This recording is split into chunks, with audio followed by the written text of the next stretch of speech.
Good morning, everyone. We're so glad that you joined us today for the webinar, Best Practices in Youth Peer Advocate Supervision. This is part one of our two-part Best Practices series, and those are part of a much larger series of webinars that we've been doing on Youth Peer Advocate Supervision Best Practices. So we're really glad that you're here with us today. I can see people signing on as we're talking here, but we're going to get started because we have a lot of content. So with that, I guess we'll just get going. If everybody can please chat in your name, the agency you're with, where you are in New York State, and your role. Are you a youth peer advocate? Are you a family peer advocate? Are you a supervisor of youth peer advocates who has your own experience doing peer support? Just let us know a little bit about who you are in the chat, and that way we can kind of see who's here and hopefully meet your needs. Welcome, Bridget. I just drove by Liberty Resources in Schoharie County, I think. Is that right? Recently, I was going for a hike. An upcoming youth peer advocate. Mark Anthony, I love it. I love it. Can you, guys, when you send that, can you make sure it says to everyone? Because I'm actually not seeing those things. Oh, that's strange. I'm seeing them, Edie, so you should be too. I don't know why that's happening. I don't know. Terrific. We've got family advocates here, youth peer advocates, supervisors. Yeah, I've got terrific. Corey, nice to see you again. All right. Thanks for letting us know who you are and where you're coming from. We're going to introduce ourselves. I'm Ann Cuppinger. I'm with the Community Technical Assistance Center. And I really am not the presenter today. I'm just kind of the facilitator, but I've been delighted to learn from this wonderful team as we've done these webinars, and I hope you will be equally delighted. So as I mentioned, this is number 4 in a 6-part webinar series. You'll get these slides after today's webinar. And these links will work for you. They will allow you to access the recordings of the first 3 webinars. So if you missed any of those, they're on the CTAC website, and these links will help you find them. So our webinar today is 90 minutes long. So, you know, that hopefully will give us some time to respond to some of your questions throughout the webinar. But please feel free to chat your questions in. When we're having a group discussion, there may be opportunities for you to unmute yourself and share some of your ideas with us. We've got a poll, some breakout groups, and even a group-built word cloud for you today. So we're really looking forward to your active participation. So, you know, if you've got questions, please add them in as we're going along, and don't save them all till the end. All right. So I'm going to ask the members of our team here to introduce themselves. Tiara is not available today, so we're going to start with Edie. Thanks, Ann. Hi, everybody. Nice to see you all. My name is Edie Schwartz, and I am at the moment a consultant to doing a whole lot of different kinds of projects. I've worked in the behavioral health field with all of you guys for many, many moons, and this is my inability to ever leave. So I just keep coming on back. It's nice to be here. Robbie? Hey everyone, my name is Robbie Lettieri. I am the Youth Peer Services Training and Credentialing Manager at Families Together in New York State. And I am really grateful to be here and to be a part of this incredibly diverse team of experts as it relates to youth peer services. So I hope that you'll enjoy today's training, and I'll hand it over to Nivea. Good morning, everyone. My name is Nivea Jackson. I'm the Youth Peer Advocacy Coordinator at the Department of Health and Mental Hygiene. Welcome. We have a ton of information, and I'm so happy to see everyone here today. Thank you, Nivea. Thank you, Robbie. Thank you, Edie. And in the background, we have Vanessa and Angelique from our CTAC team, and they're you know, making this webinar work. So if you have any technical questions, you can chat to them. And they'll help you get sorted out. Thank you so much. And with that, I'm going to turn it over to the team. Thanks, Anne. I'm going to get started, and then our team is just all going to do some presentations, some answering questions, some jumping in and chatting back and forth between us. And we hope that format will be good for you. I'm going to repeat what Anne said, which is really important, which is we try to be as informal as we can, because this is really a webinar, but also a learning session. So we definitely want to hear from you. So if you have a question, chat it in to the chat box. We're all watching it, and we stop right in the middle of, presentation to, if it's relevant question, to answer it best we can. So please use that. If you've got comments on what we're saying, use that as well. And we really invite all of your comments, and feel that in the in the spirit of mutuality, this is a give and take, and we don't want to just give, we want to get as well. So please feel free to type in the chat box. And I think with that, I'll get started, which is we begin from looking from a person's perspective, from a person-centered perspective. And a lot of the things that we talk about over the last bunch of webinars and the next bunch and today's webinar is demonstrated in the way that we look at supervision. So the first thing we're looking at is, what does a youth peer advocate actually want from supervision? And and again, these are generalizations, different people want different things, but in general, youth peer advocates, same as anybody else. We want to go to supervision because we want to do better at doing our job. We want to do better at collaborating. We want to be able to reflect and think about what we're doing. We want to be able to share experiences, and we want to be able to share challenges and kind of chew on ways to kind of meet those challenges and do a better job. And I think that all of us, whether we are peers or not, are also looking to have some work-life balance, a sense of wellness, and a way to be able to co-develop with our supervisor ways to address any of these needs. One particular issue specific to youth peer advocates, although it's not really specific to youth peer advocates either, but maybe more prevalent, is some folks, if they're just beginning their work, may actually still be working and using the services within the behavioral health system. And so they may need some assistance in setting up a plan and working through how to balance their individual needs with the needs of the people the youth that they work with. But again, that could be anyone as well. All right, so what does YPA not want from supervision? For those of you who are already YPA supervisors, or who are, anticipating supervising YPAs, you might quickly notice that YPAs have a real go-getter energy. They're really energetic and they're really excited about this work. They finally have a passion to use their lived experience, and they're getting paid for it. It's exciting. But that also, you might also notice that they're a little bit reluctant to ask for support or guidance along the way. And so that can be tricky as a supervisor, but it's also really important for you to acknowledge the fact that you are able and encouraged to direct them and to give them really concrete examples of what they can be doing and should be doing, while also acknowledging that you can collaborate with them within that process and allow them to feel like they have ownership over their roles.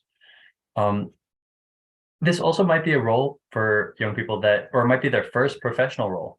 They're still learning the ins and outs of what it means to be a, quote, professional. They're still learning how to navigate supervisory relationships and those kind of dynamics that come along with it. So we aren't expecting them to come into this role completely trained or fully trained.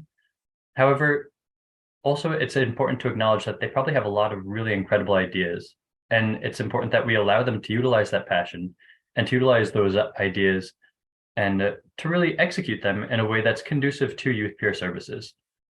So I would just really say, please don't use any kind of pathologizing language. We don't want to be condescending or patronizing.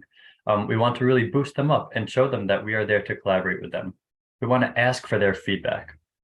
We don't want to, talk down to them or make them feel like they're wrong or they're the kid in the agency, because they are there. They are a professional. They are your peer in the workplace. And so it's best if you can kind of show that kind of support for them while they are under your supervision. Next slide, please.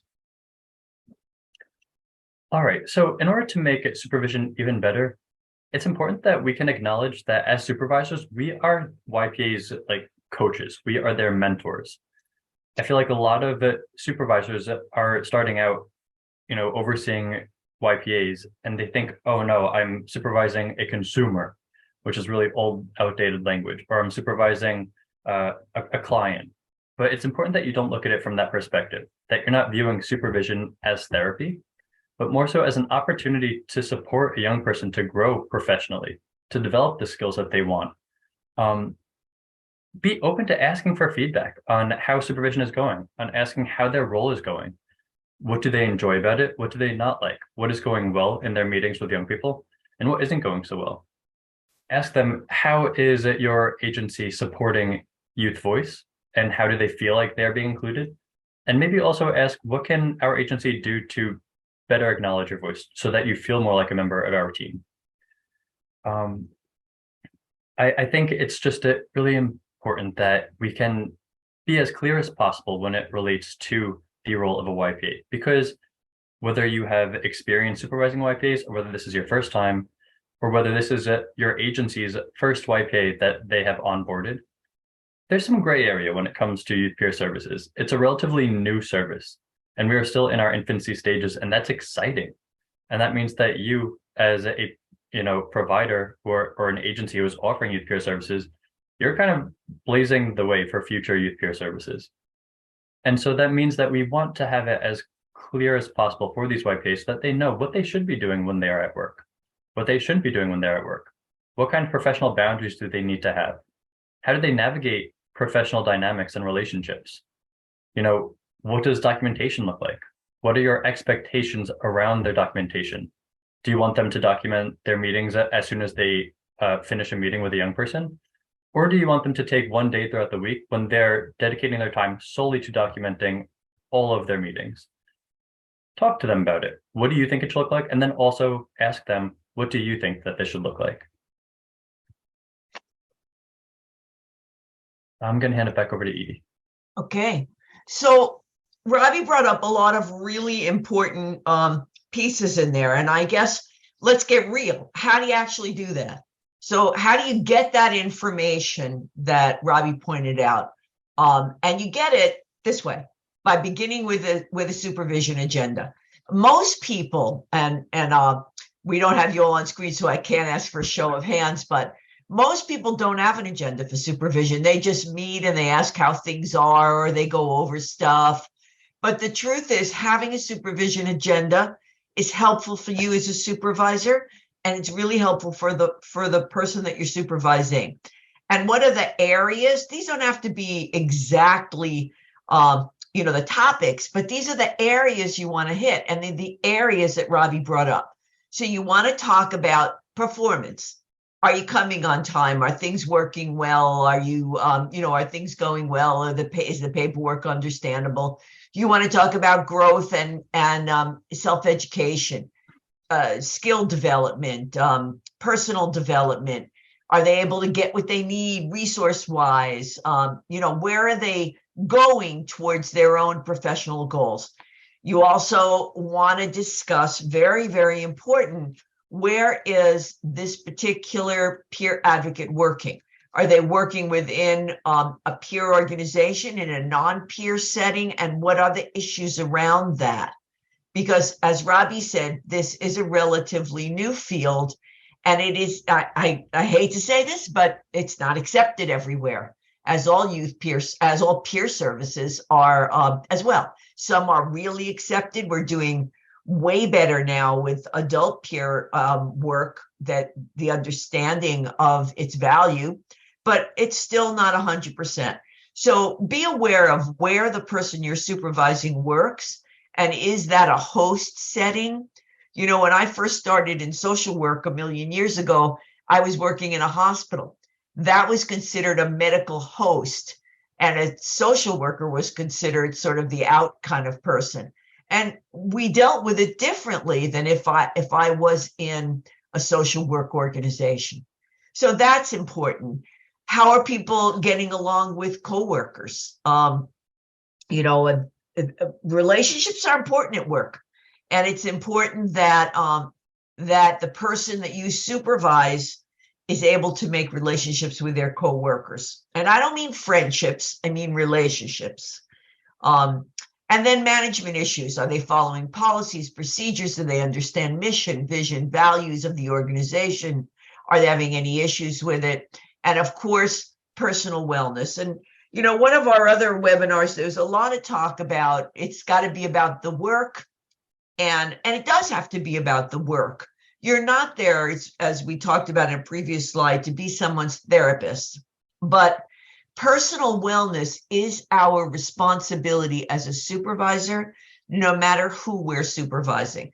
You know, are we, you know, is the work, you know, kind of knocking this person down to the ground? And we're going to talk in the next webinar a lot about what that means to the work, about compassion fatigue and stress and burnout and how it demonstrates itself. So personal wellness is, again, an important thing to begin to look at in your supervision agenda.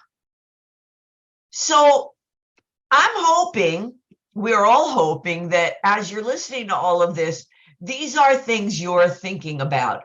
And again, as you notice, none of us like read from the slides. They're all here for you. They're available, and you'll be able to see all these things that we're just going to pluck a few of them out to talk to them. So I think that's really, there's a few here. They're all important, but I want to talk for a minute about how do I find the time for supervision when I have so many other competing priorities. You know, we're going to discuss this a little more depth later in the presentation, but your staff, whoever they are, youth peer advocates, anyone else, they're the most important asset of your organization. And finding the time to support them in doing the work is really one of the most important things you do. And it creates for you a situation as a supervisor that makes life easier when the people who work for you are doing what they're supposed to do. So I think that's a really, really important thing to look at. And I think the last one also is that you know, there are people who say, I didn't know my supervisor was unhappy with me. I never got a performance eval. You know, you don't want to never give feedback, and then all of a sudden someone gets a performance eval and it's got all these awful things in it, and they never knew that they had an issue. Or let's say it's all wonderful and no one ever told them they were doing a good job. So all this time they were wondering, am I doing a good job? Am I not? So it's important there to also assess the progress and impact, you know, of the work and supervision on services. I also just want to chime in really quick about the second to last prompt. How do I know when a YPA is far along enough in their recovery to perform the job duties? So recovery is nonlinear. Somebody could be super far along in their recovery. They might seem like they have absolutely no, quote, symptoms, or they might not be struggling at all. And then one day it can hit them again, and they can fall back into patterns where they are, you know, struggling mentally or emotionally. And so rather than looking at it as how is a YPA, how will I know if the YPA is far along enough in their recovery? Maybe we can look at it from the lens of what can I do to support this YPA to make sure that they have the necessary supports throughout their recovery? Because we're all recovering from one thing or another. Mm-hmm. Even if you yourself don't identify as a peer, I'm sure you can think back to something in your life that really changed you or that really impacted you. And that even though you might not have a mental health diagnosis or any systems involvement, you're doing okay on some days, and then other days that event really surfaces in your mind and it can be really heavy. That's similar to how I view recovery, is that some days are really good and other days it can be a little bit more challenging. It's not like a simple line that goes straight up. It's up and down and up and down. One other thing that I would like to also mention with this is, oh my God, I just had a brain fart in the middle of a webinar. That's fun. Jeez Louise. I'm sorry, Edie. It's okay. You know what? It's going to come back to you very shortly, and then we'll just stop. You just say, Edie, I remember, and we'll go back to it. Thank you. Sorry about that, everyone. Oh my goodness. I was sort of happy to see that happen to somebody other than me. So what we're going to do now is this is a really neat model that that this wonderful woman, Margie Meath, put together for me years ago, actually in an adult program, not particularly on peers. It was on supervision in a rehab and recovery model. And she pulled together these core supervisory skills: leading and inspiring, facilitate effective dialogue, engaging others in learning, and relationships at work. And I just think it's perfect for this as well as other things as well. So we're going to dive into it and go through it. So we're going to start with leading and inspiring for no particular reason.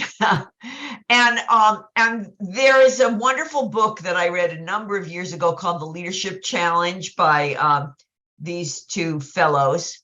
And they laid out 5 practices of exemplary leadership. And I thought they fit very well into our leading and inspiring. So we're going to spend a little time looking at them. And I adapted them a little, but very little, to this particular issue, because leading and inspiring and supervision is for everyone, not just for youth peer advocates. So the first thing that Kouzes and Posner talk about is modeling the way. And this is something we know, but it's extremely powerful. And that's, don't ask people to do things you wouldn't do. Now, you can't know everything. You know, I didn't tell you my whole background because we wanted to get to stuff rather than that, but I was a CEO for quite a long time.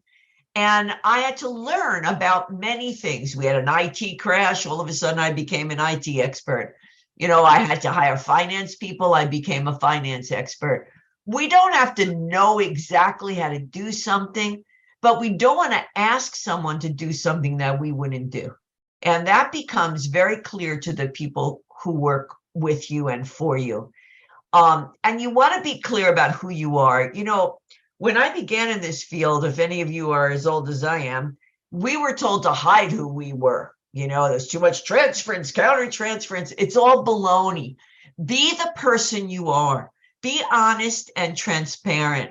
Back up what you say with what you do. That's what's important in Model the Way. Be the kind of person that demonstrates what you're asking people to do. And, you know, respect is not something that's a right. It's something you earn. You don't just get respect because you're the supervisor. The onus is on you to earn that respect because you're showing and demonstrating that you deserve it.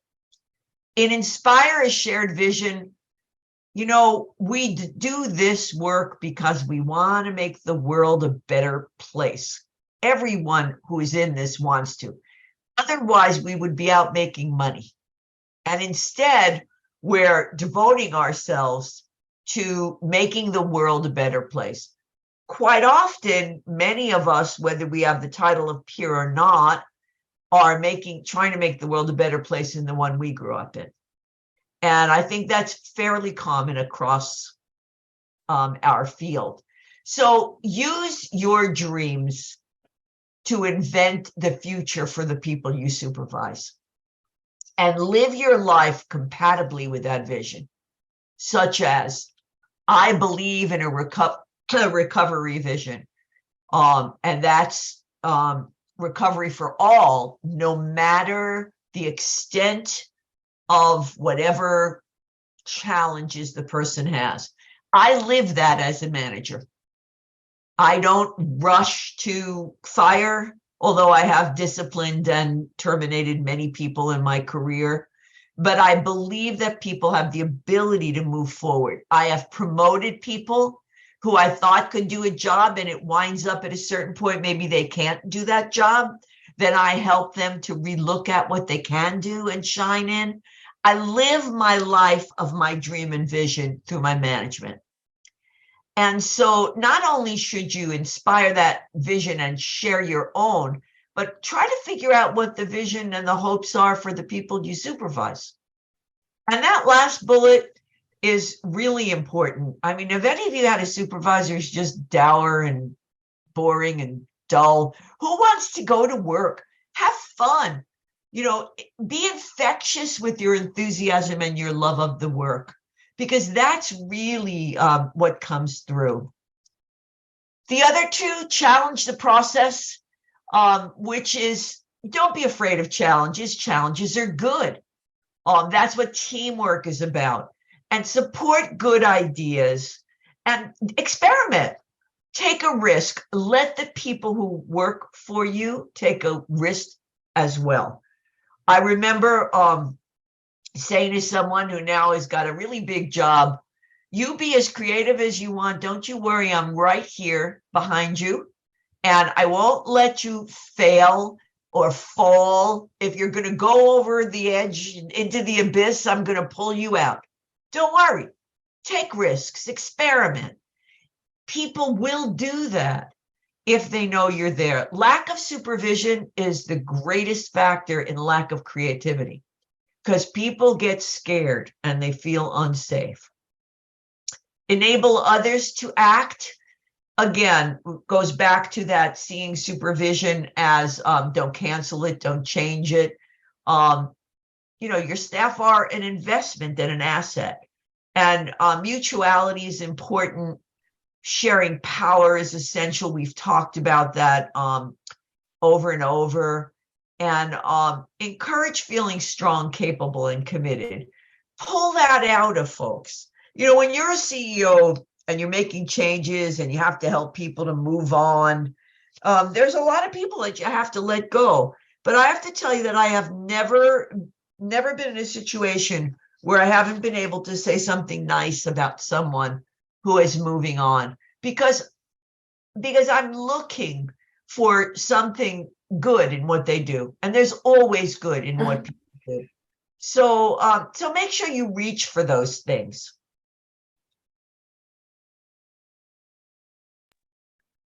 I just want to share that my brain rebooted and all my tabs reopened again in my mind. So what I wanted to say was that you're not hiring YPAs blind. It's not a blind date. You get to interview people. You get to screen everyone. And then you really get to also acknowledge what kind of potential they possess. And that's a really empowering place for you to be in and for them to be in, if you can acknowledge their strengths as well. So something that might support you all in your process of screening YPAs throughout the interview process is the YPA hiring toolkit. Has anyone gotten a chance to view that yet? It's online through CTAC. If not, we can. I feel like we've referenced it before already, but if you haven't already, please look at it. It has like a full list of interview questions and things to look out for when considering hiring YPAs. But essentially, recovery, yes, it is a huge thing to consider, but also think about the positives as well and the potential that the YPA possesses.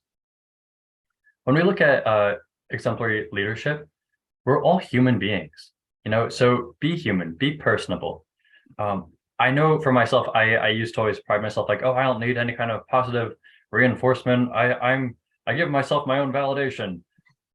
That was all BS. I can acknowledge that I thrive when I get some positive feedback. And it makes me feel like, oh, okay, I actually did a good job. Let me continue doing that. Or, oh, wait, this was good. That was kind of lacking. So I can now build on this for next time. And be really explicit on what they did well. Maybe you don't have the time to do it in passing, so if you're just meeting with a YPA as you're both walking down the hall at work, or if you're just talking to someone briefly, and you can just say, hey, great job doing X, Y, Z. or whatnot. That's good. And then when you have your supervision meeting, don't be afraid to go into details and really, really give them concrete examples and details on what they're doing well within their role. So that they're like, okay, I have someone who has my back. I have someone who's in my corner, who is rooting for me, and who can acknowledge what I'm bringing to the table. So never underestimate the power of appreciation and positive reinforcement. Similar to that in the recovery lens, it's also when we're looking at, encouraging the heart, look to the future. Ask YPAs, hey, what are your future professional goals? How can I support you to reach those goals?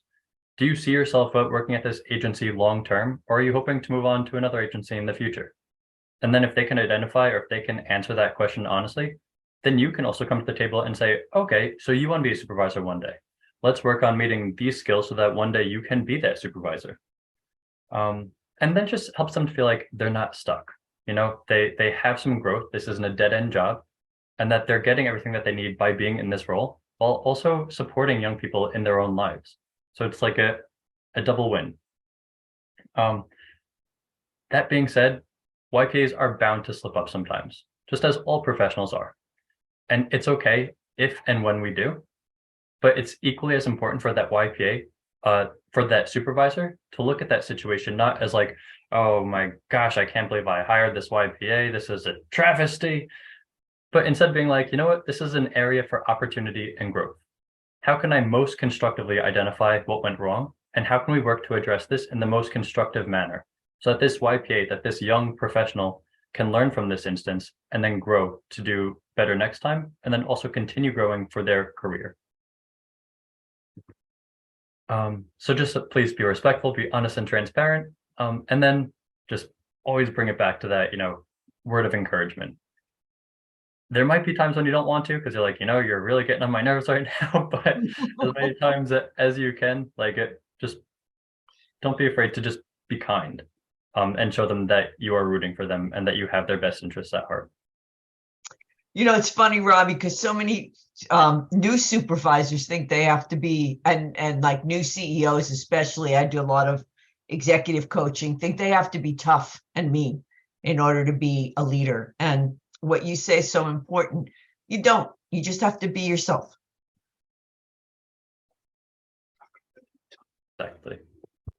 Okay, so we're going to go to the next area of core supervisor skills, which are relationships.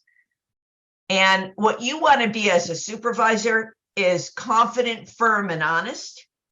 And that comes across really well when you know what you're doing, where you're going, where you listen to where the YPA wants to go, just like Robbie just said. And you also want to be respectful and fair. And that comes across when you're aware of your vision and the intended outcome relates to what the YPA is looking for and what motivates them. So most important, I could just put this slide up and we could all go to lunch. We need to listen. We don't, I went to social work school. I have an MSW and nobody ever, I was never in a class on how to listen.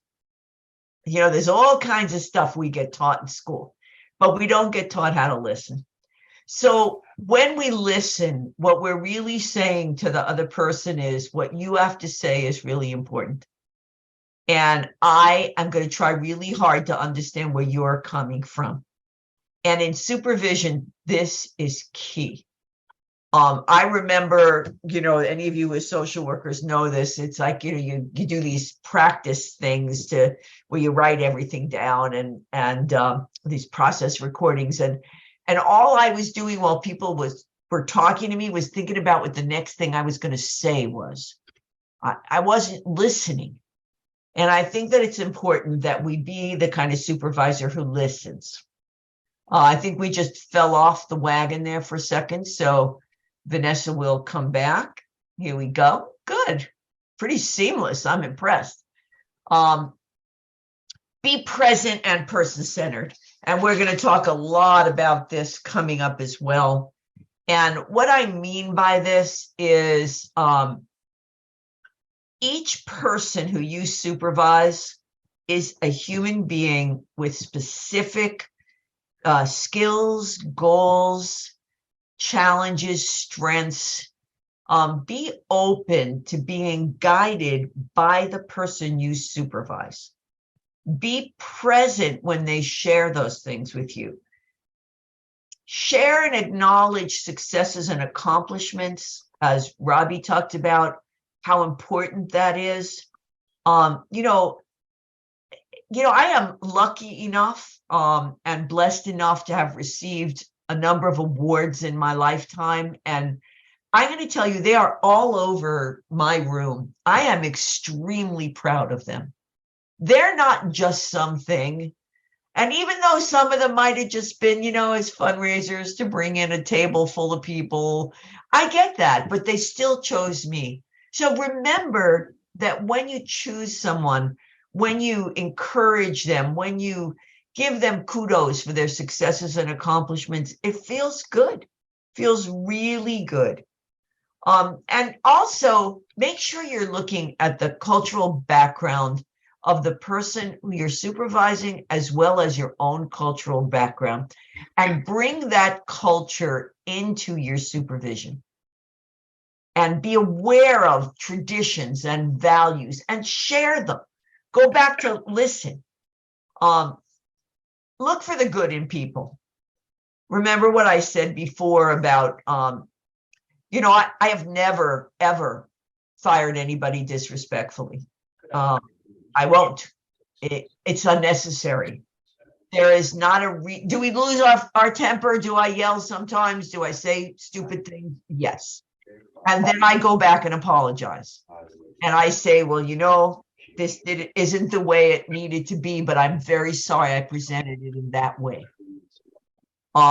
So, look for the good in people and help bring it out, because I think that really is urgently important.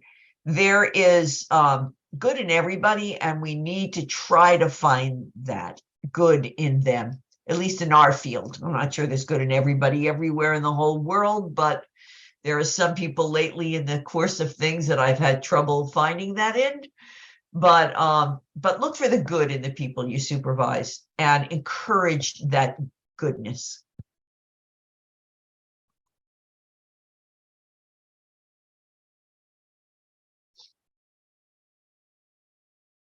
Hey, Nivea, Nivea, you might be on mute.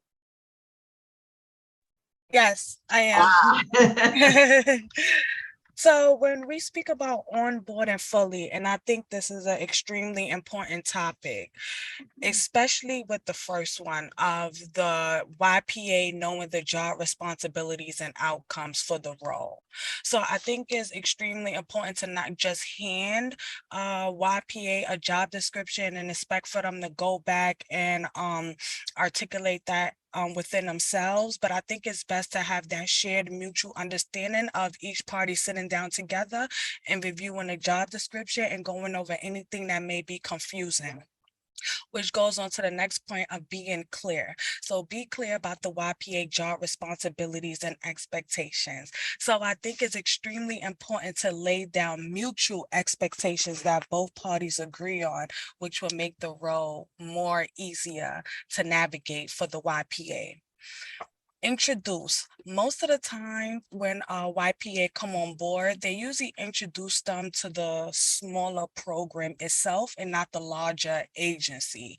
And most of the time when peers are in a building, when most people don't know their role, who they are, they seem to get very, I'm just going to say it, very disrespectful with some of the words that come out of their mouth, which makes YPAs very uncomfortable. So I think it's best that you send out that introductory email to everyone in the organization so they know that there's peers in the building, especially youth peer advocates in the building. And be inclusive. So introduce the YPA to other members of the organization and explain the importance of the role. Explaining the importance of the role is extremely important, because not only are you educating the organization itself on what youth peers do, you are letting people know that they are here, this is their services, and this is their expertise, and this is how they can help advance the organization as a whole. So that's what onboarding fully means, where YPA feels respected, they feel seen and heard within a whole organization and not within a small piece of the program. Great, thanks, Nivea. All right. So how do we integrate YPAs into the workplace? I feel like a lot of times that we might hire a YPA and we're like, oh, cool, that means that we're now youth guided and we have some youth culture in our organization. The YPA should be happy that they have this job. Yeah, we got a seat at the table, but how are we encouraging the longevity of the role? You know, how are we working with our own organization before we onboard YPAs? Are we really advocating for these services? Are we talking about the positive aspects of youth peer services? Are we talking about the unique perspectives that YPAs bring to these roles and how they can actually really impact young people's lives, or the young people that we are now serving in these roles? What does your agency leadership look like? So we can work with our agency leadership to create optimal working conditions, but does our leadership team have youth on that team? Because if not, it's just a bunch of adults hypothesizing what young people want in these roles. So it's really important that if we want to have youth voice included and we want to foster youth culture, that we give these young people an opportunity to really advocate in larger positions or in larger perspectives as well. We also this is something that goes across the board for all peers in the workforce. We need to advocate for appropriate and comparable pay. I've heard the argument, oh, but peers don't have the education that I do. I'll be honest, like 85 to 90% of the YPA applications that come in have at least a bachelor's degree. A lot of them have master's degrees. And that's something that's really encouraging to see, that we have people who have this education level who are still coming into the YPA workforce because of what these roles offer, because of the ability to create that change, because of the impact of this service. So that also means that we need to pay these workers a livable wage, because if not, we're just going to keep seeing that turnaround, and it's going to happen faster and faster as inflation keeps going up and up and things just continue to get more expensive. And then also, we want to encourage that the entire agency not only knows about youth peer services, but that they understand it, and that we are creating alliances within the organization for our YPA staff. Introduce YPAs to other teams, to case management, to social work, to the executive team, to your CEO. Say, hey, we just hired this YPA, allow that relationship to form organically, and at least just, start the introduction. Also, something that we do during the actual online or live training for YPAs is we have them come up with, an elevator pitch on the first day. If you're meeting somebody for the first time, how would you summarize your role as a YPA?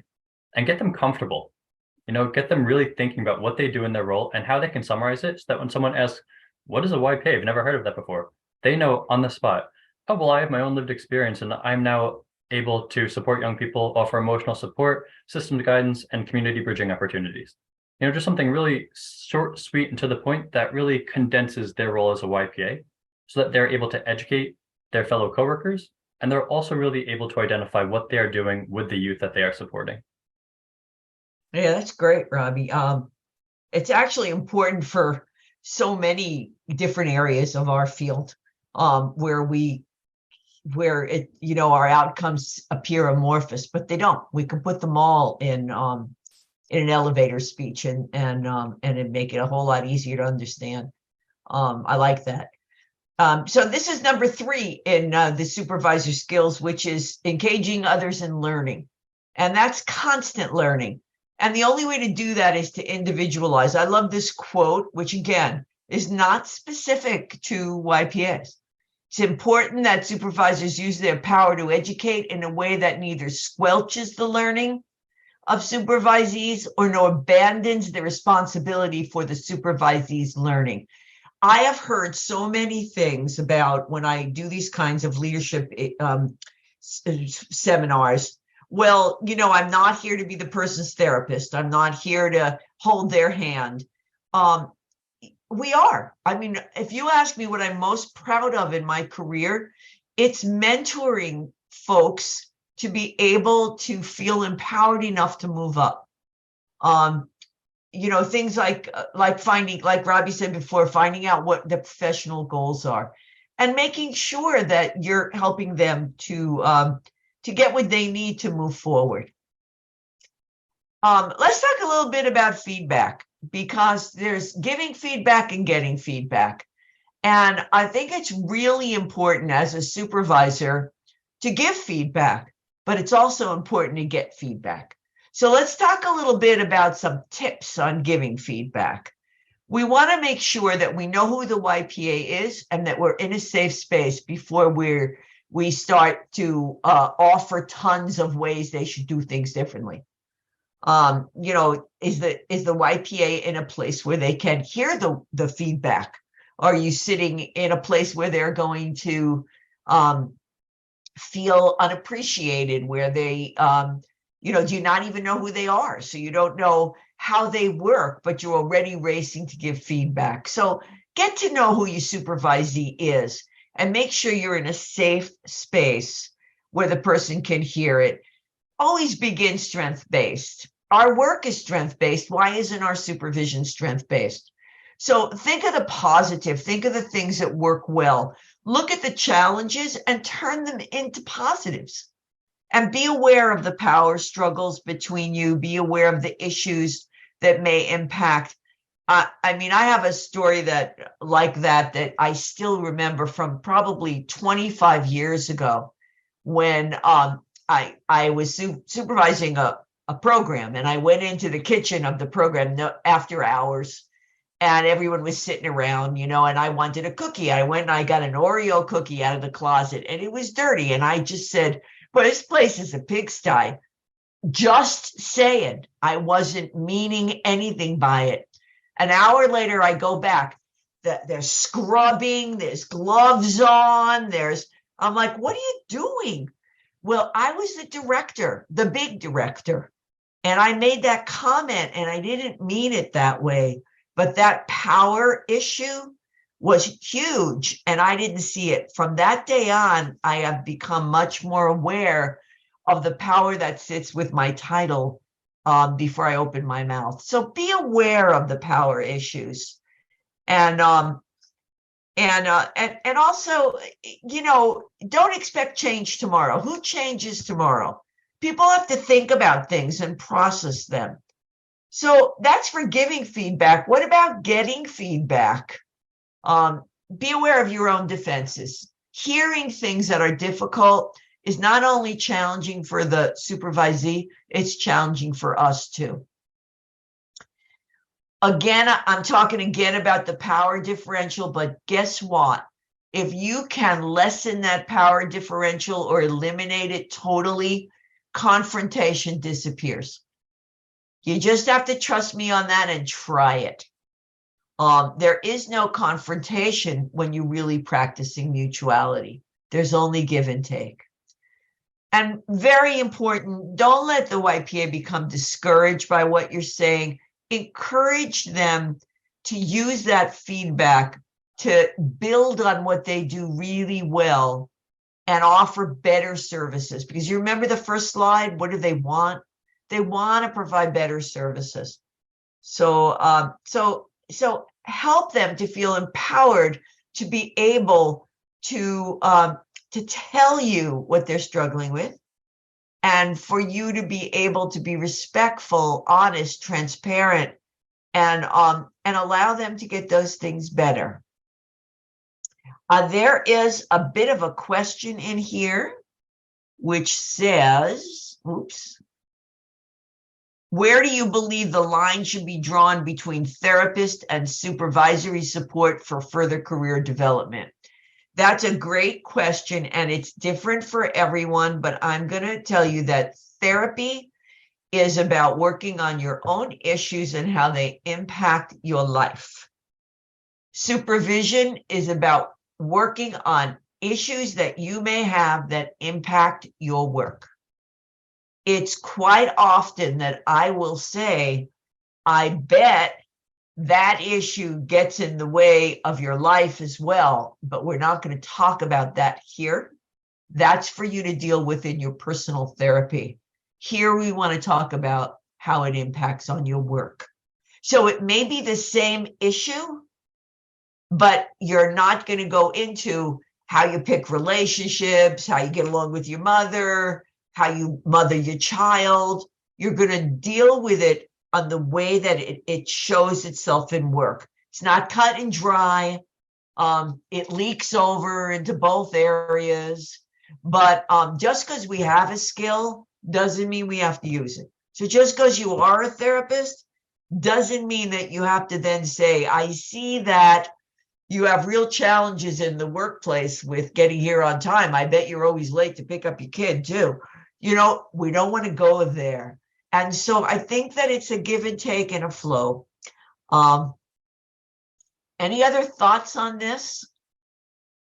I would just say really quick to reinforce what you shared, Edie, which I thought was a beautiful response. With some of the YPA supervisors that I work with directly, I've heard that they've heard from their supervisors that they need to create more solid boundaries between them and their staff. And what I mean by that is, for instance, last week I was talking to a supervisor who was working with a YPA about their home life because their home life was showing up in their work life. They were navigating a lot of different challenges and they were like getting burnt out, and they were just unable to maintain that professional expectation that they had for them when they were hired in the first place. And so they then had to have a really honest conversation about what they need so that they can conduct themselves in a professional manner, so that they can offer this work with integrity and with a positive lens on youth peer services. And so that's where it gets a little murky and where you can offer that personal touch to supervision. But as Edie referenced, always bring it back to the work and how their home life or their personal issues are showing up in their work as a youth peer advocate. Great. Thank you. Okay, so let's take a poll.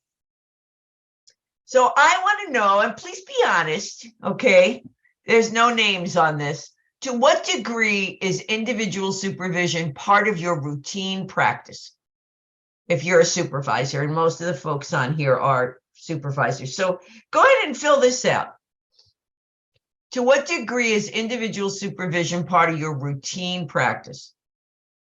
And I don't mean catch as catch can supervision. I mean you have something set up all the time.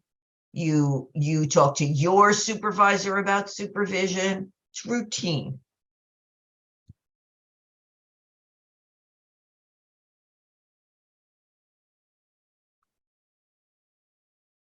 Okay, we'll wait a minute.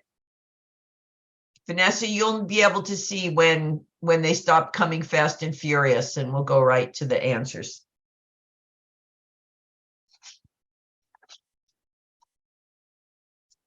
It's hard work to be a supervisor and to do it well, but it has the most wonderful benefits. Okay, so 45% to a very high degree. I love that. And 31% to a high degree. So look at that, team. 76% of the folks on board really have supervision as a high degree of their routine practice. And only 24% really to a low or not at all. That is really wonderful. I love that. And I think one of the things we're trying to emphasize here is how important it is to make it part of your regular routine and not have it be an add-on. And I'm so happy to see that it is, which is really terrific. So let's do this last core skill because we still want to break up into some groups and do a little fun word cloud. So let's do facilitating effective dialogue, which is our fourth skill. And I think we've really talked about this. You want to be mutual, be a facilitator. You don't have to be the one with all the answers. And you know what? Don't be highfalutin and full of jargon. Use simple, powerful questions to help people to brainstorm. And you want to be the one who sets up that there's a conversation. And that, so you want to be careful not to go off topic or ramble. I'm a bad rambler, so I have to be on top of that all the time. I'm a big talker, as you can see. So you want to be careful. Keep the information flowing. That's what a facilitator means. And you want to focus the business on peer advocacy. Not, again, this is part of the therapy work business, supervision therapy. You want to keep the focus on the work, and at the same time, keep the focus on creativity and initiative. Oh my goodness. Have you ever walked into a room, everyone's screaming at each other, and it's your job to sort of resolve it? These are just some ways to do it. Acknowledge that people are in a twirl. They are. We began our conversation with Anne telling us about how when she's cold, the members of her family say it's not cold. You can't say it's not cold if someone's cold. So if someone's angry, you can't say you have no reason to be angry. You have to acknowledge that emotion. And then try to ask open-ended questions about it. Stay calm. Ask other people to stay calm. Really listen to what's going on, and reflect on what people are getting disturbed about, and see if there is any way to be able to come to some medium ground.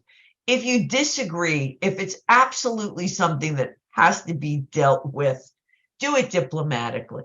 No one wants to hear, oh, you're always cold, we don't care. That's not what your family says, Anne. But we don't want to hear that. We want to hear something that is not jargony, like we hear you disagree. I hear you that you just, we don't want to go there. But we want to offer alternatives and be diplomatic. Resolving conflict is a balance. It's not easy. It can't be answered in one slide. But try to stay calm and focused. And that helps to resolve the conflict. And here, I want to really zero into you on this last bullet. Many people say to me, I can't prioritize supervision. I have way too many people, and I have way too many other things to do. So yes, it's definitely important not to cancel, but really, it's time for you to look at your direct reports. If you have more than 7 to 10 people, whether they're YPAs or not, if you have more than 7 to 10 people reporting directly to you, you have too many. You can't do what we're talking about in these 6 webinars, if you have more than 7 to 10 people reporting to you. It's not physically possible. So then you want to think about restructuring. A great idea is to look for a coordinator. Is there one of those YPAs who work for you who really stand out and could be trained to do some supervision? There's also co-supervision, group supervision. You also could outsource to a peer organization. If you're not, you could outsource supervision. And you also could create kind of those interesting creative ways of supervising, like shadowing and mentoring, and ways that people could learn between sessions. So when they got to your session, that they already had some hands-on work. The important part here for you, these are all just suggestions. Go back to the office, go to the office or to your desk at home like me, and count how many people report to you directly for supervision. And if there's more than 7 to 10, you need to sit down with your supervisor and have a chat about the inability to prioritize supervision because too many folks answer to you. We can have webinars from now until doomsday. There are some things there's not enough hours in a day for. And if you have more than 7 to 10 direct people directly working with you, it's impossible. You can't do it. So take a look at that carefully. Don't set yourself up for failure. Set yourself up for success. Okay, we are going to break into a little group here. So there is the question. And what 2 or 3 steps can you take right now to strengthen the development of an open, honest, mutual relationship with each YPA you supervise? So what we're going to break up with Anne, Nivea, and Robbie. And Vanessa's going to just put you in randomly, putting one of you in each group, and you're going to have 10 minutes to just chit chat about this. And then your group facilitator will come back and just share a couple of the things you came up with. Again, anything is good. Be creative, be out there, take a risk. What could you do to develop this relationship? Okay, Vanessa, go at it. Just to verify, we're doing the breakout rooms for 10 minutes? Yeah. That's good, Robbie and Nivea, right? 10 minutes to chat about this? Yeah. And Anne, sorry, Anne. Hi, everyone. You should have received an invitation to join the breakout rooms. If you're having any issues, please let me know. Thank you. I think, yeah, if you have to kind of click a little button to get into it. And Vanessa, just make sure that Robbie, Anne, and Nivea are each in a separate room. Yes, they are. Wonderful.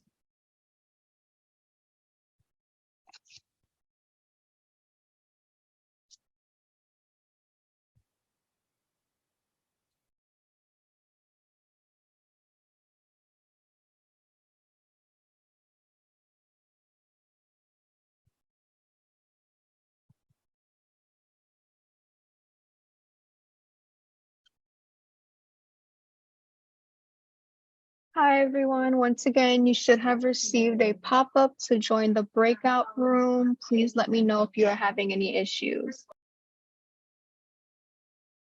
So Vanessa, Venus Alfaro is not with CTAC, right? No. Okay, so maybe she's had to step away from her desk. Yeah.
Okay, so Venus joined her breakout room. Oh, great. I wanted to talk about the poll everywhere, the cloud. Are we still doing that? Yeah. Do you feel like we have enough time to do it? I do. We're gonna come back. What? We 5 minutes is probably gone already, right? We have like yeah, we have like 6-ish minutes. Yeah.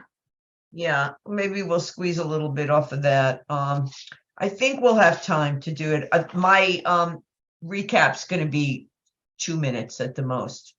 Okay. And And then we'll end with that, and then I'll turn it over to Ann. Okay. Okay. I think we'll have time. It's only 25 minutes. I think it'll be maybe 5 minutes when we come back for them to talk about what went on in their groups, you know. Just one question. Okay.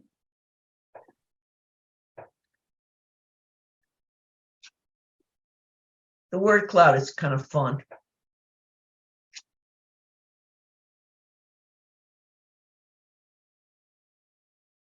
Was that me who changed it? What? Did I change that or did you change the No, I slide? didn't change it. I didn't touch Okay. it. Did you? Okay. Yeah, I think that was me by accident. Oh, okay. I was like, oh no, is it doing it again? No, I'm sitting back from my desk, stretching a little.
How are we doing, Vanessa? We have under a minute left. Okay, good.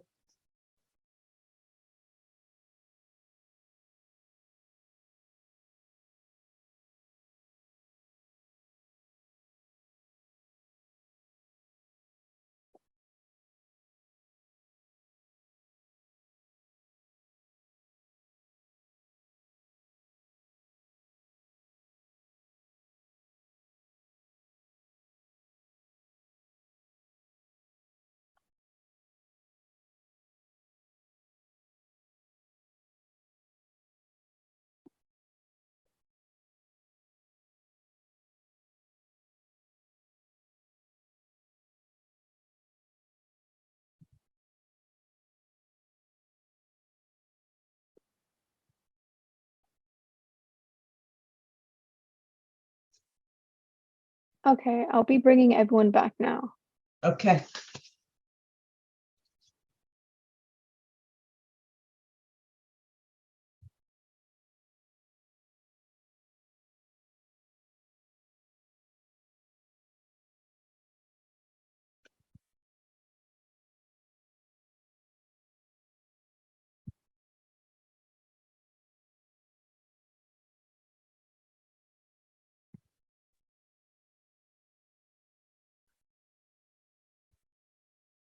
Okay.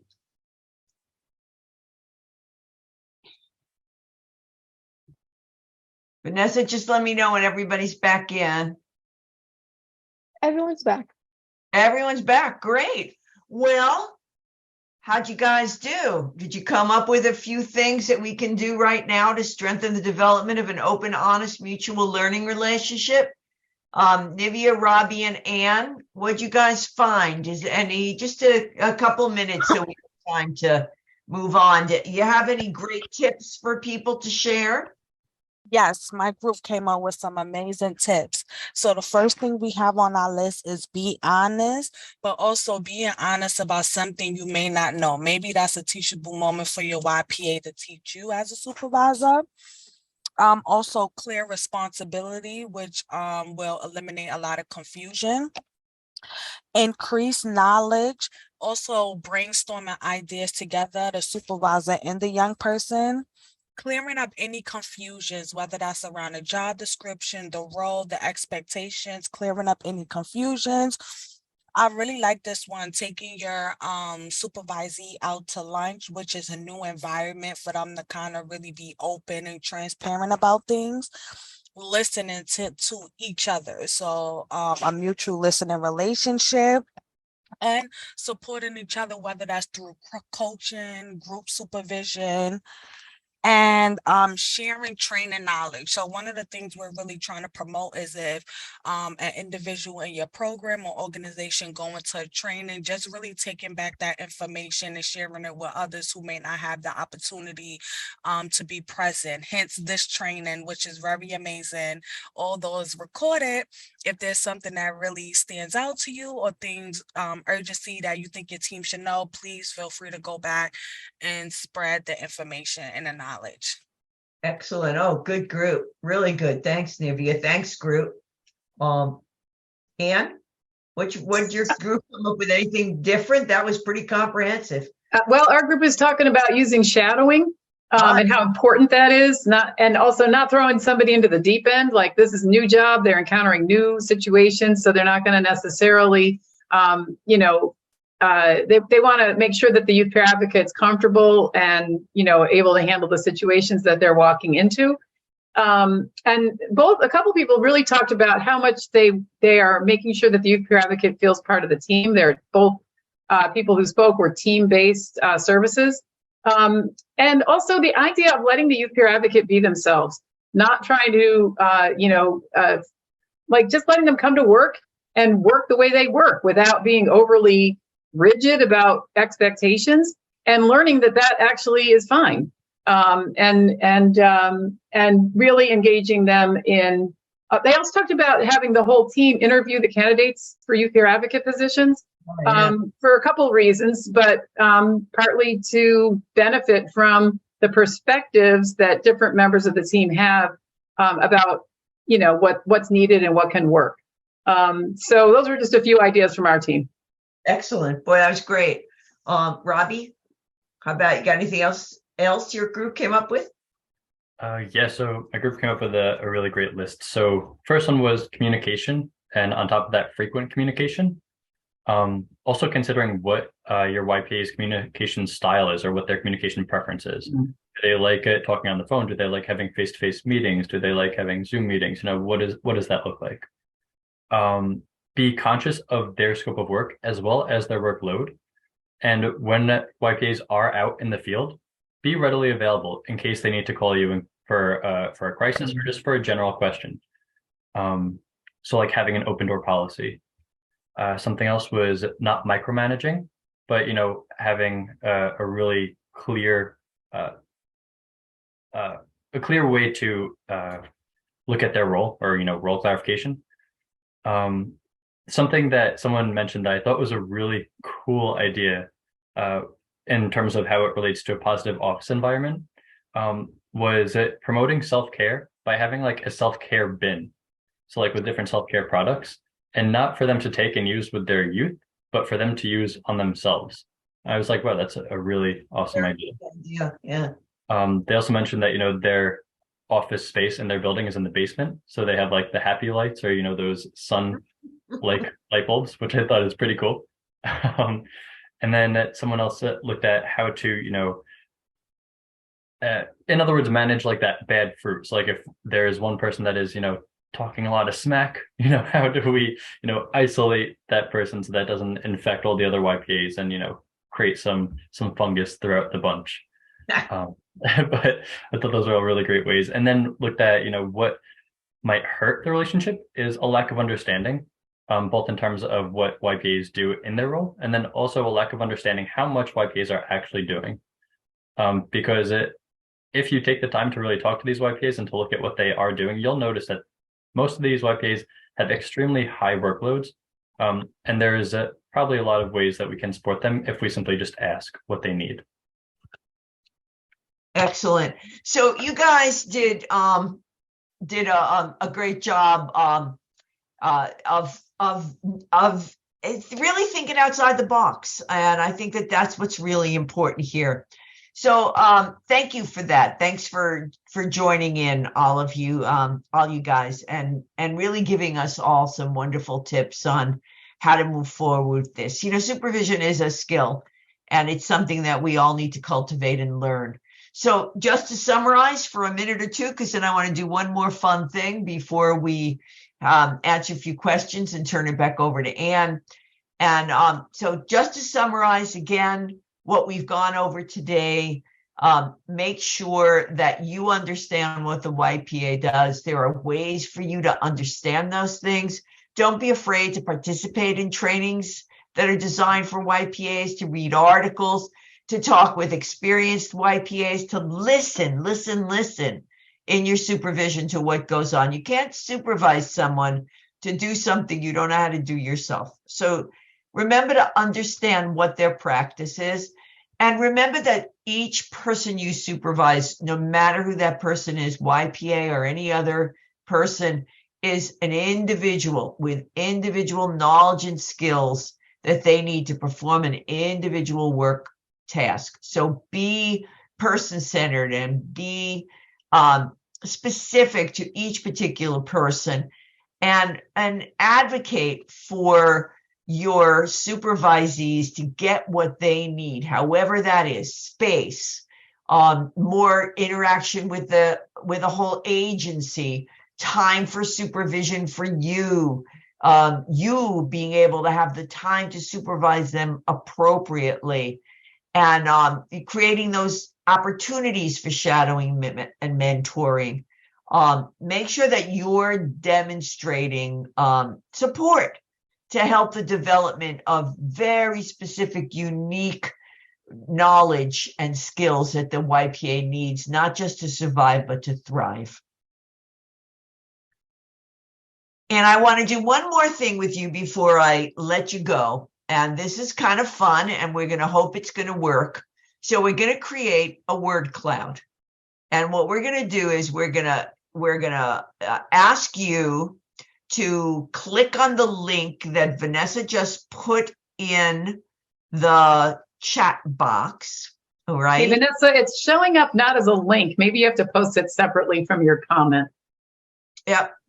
Or you can text, which is really simple if your phone's right with you. I find the texting even works easier. Text that Vanessa. You text Vanessa Singh 012. Yeah. So text 22333 and put that in. And I want you to give us one word or two words. You can do it more than once, but if you do a sentence, it screws it up. So just one or two words. How do we support the professional development of the people we supervise? And what's going to show up on the screen is a bunch of words. And the more of you who texted one word, it's going to be bigger and bigger. Is everybody set with what they have to do? So the number, I don't know, I'm not sure why this is happening, but the link is not, the link in the chat is not a live link. So what you're going to do is to the number 22333, you're going to text the words Vanessa Singh 012, and that will bring you to a place where you can enter your ideas, and that'll show up in a word cloud. I'm not really sure why that's not working. Under 2, just write in 22333. There you go. See, somebody got through. So how do we support the professional development of the people we supervise? There we go. Support, provide feedback, be consistent, listen, have empathy, be positive, share knowledge, transparent. This is great. Keep going. I don't see any coming to the forefront as being larger. We're going to get there. You're all coming up with your own ideas. Expertise, honor, guidance. How do we support the professional development of the people we supervise? Here we go. Lots of folks have said encouragement. Lots of people feel encouraging, and I agree. Believe in them.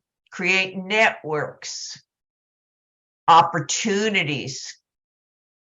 Encourage opportunities.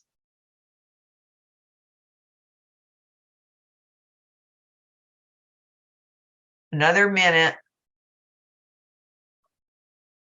You guys are doing great. So look at this, how we support the professional development of the people we supervise. We encourage them, we create opportunities, we educate, we show empathy, we believe in them, we respect them, we have honesty and feedback. We listen, we show kindness. We're consistent. I think this pretty much sums it up, don't you think, team? To be a good supervisor. So be the best supervisor that you can be. And make sure that you have what you need. In our last webinar in this series, we're going to be talking about managing up, which is what you need as a supervisor from your supervisor to be the best supervisor you can be. So with that, I'm going to turn it over to Anne. We have a few minutes for a few more questions if there are some. And I know that Anne wants to say a few words about the rest of our sessions. And thank you very much, everyone, for listening today. This is a great group. Thanks. I know it really is terrific. And thank you all. So there is a webinar on Thursday, and we'd love to have you join us. It's part 2 of this conversation. And you can, when you get the slides, you can register for that by clicking this link. You can also register on the CTAC website under upcoming events. And there's also, as Edie mentioned, a webinar on December 7th on managing up, how you can get the support that you need to support the youth peer advocates within your organization. So encourage you to come back and share. When you get these slides, you will also see that we've linked you to some resources about youth peer support on the CTAC website and also on the Families Together website. In my group, I know there were a couple of questions that folks had about the credentialing process, and a huge compliment, Robbie. Somebody said they couldn't believe how quickly the approval of the provisional credential came back. So hats off to you for trying to help these organizations onboard folks quickly. But if you have particular questions about credentialing, Robbie is your contact person. And if you're in New York City, Nivea is a wealth of information, and she knows all things youth peer support in New York City.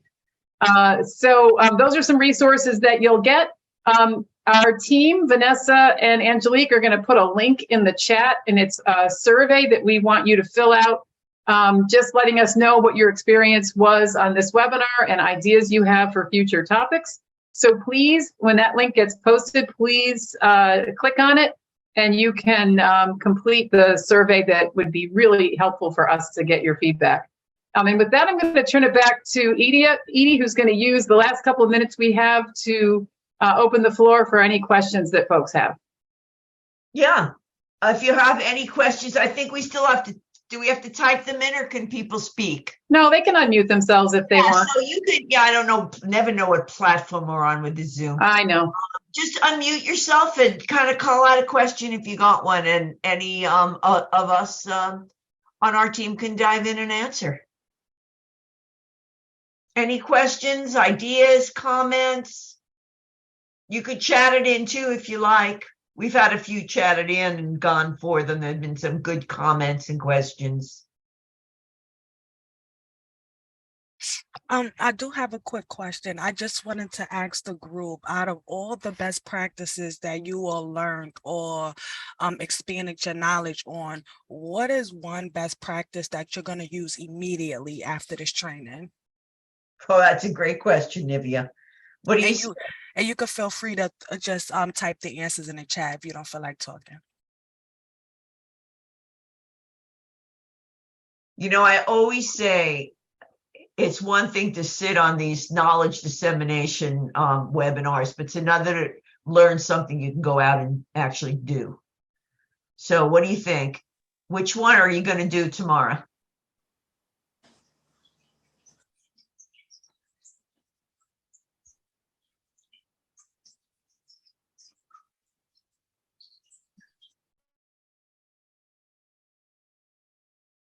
Nothing?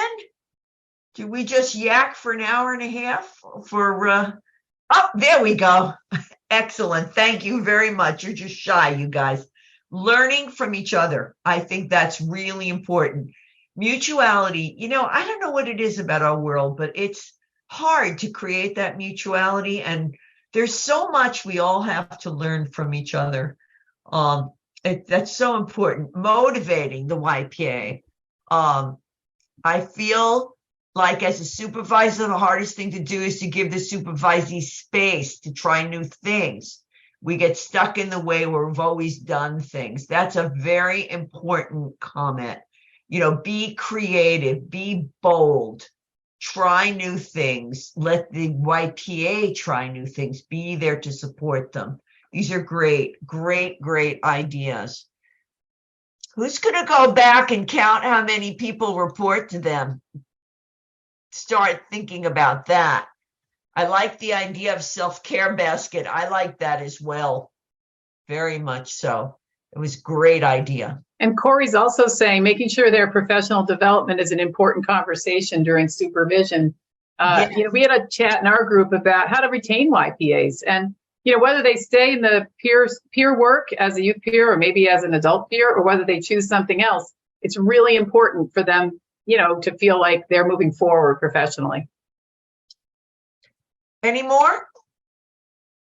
That's all I see right now. And it is 1 o'clock, and I know that we've kept people from their lunch. So I want to thank everybody for joining. I really want to thank Robbie and Nivea and Edie and our team at CTAC for everything they've done to make this webinar work. And we hope you'll join us on Thursday and then again in December for 2 other installments in the series. And with that, I'm just going to sign us all off, and I hope everyone enjoys the rest of their day. Absolutely. Thank you, Anne, for making this all happen.